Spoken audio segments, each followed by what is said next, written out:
the most interesting holdings in the de Grummond collection is the Kate Greenaway papers. We have an unusually large collection of Kate Greenaway's original works.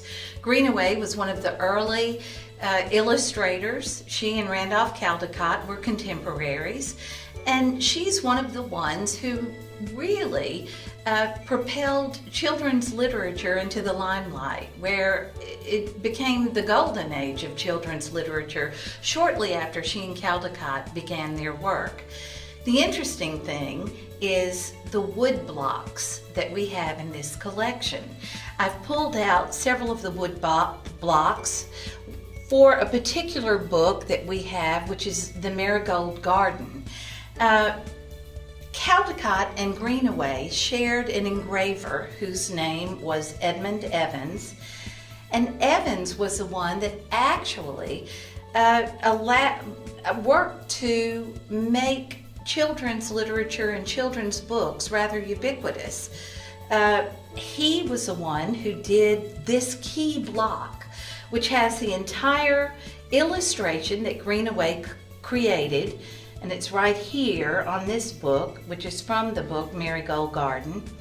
And you can see that this is just the outline, and even the text is placed in this block. He would then follow with the colors. And here's the yellow color used in the sun, and you can see some of these little etchings right here that show the clouds in the picture itself in the book.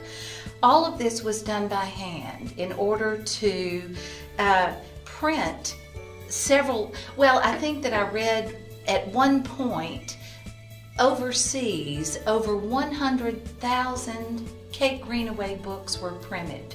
And that was unheard of at that time. Also, I want to show you the different wood blocks that we have, where this was used for the outline of the clouds. You see the blue, clearly this was a blue color, and the tulips. He would mix some of the green and blue and get the colors. They only used primary colors. And here again is another wood block to get the color of the clouds and the girl in the clouds, the two girls in the clouds. Greenaway became very popular and achieved what we would call rock star status. Lots of wallpaper was created, tea sets were created, all kinds of paraphernalia was sold all over Europe, especially England, of course. And one of the things that she was most well known for were her birthday books. This is the first time a birthday book, I think they've become pretty common today, had been created. And it was where a child would actually have a little poem and could put down friends' names and their birth dates and special pieces of information about friends and the dates. The dates are on the left side right here, and then of course there's the lined pages for the birthday book. One thing I'd like to point out is this particular book, Under the Window, that was written by Kate Greenaway.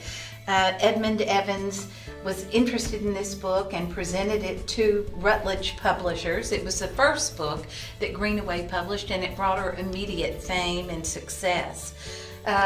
Over 800 books were initially published, and because of the popularity, it ran into over 100,000 books that were published. So she was highly successful and became quite wealthy as a result of her children's publishing. In the United States, however, some piracies and imitations occurred, and it became too much for Greenaway. She was a little bit miffed by the competitions put forth and decided to give up children's publishing and turned instead to portraiture.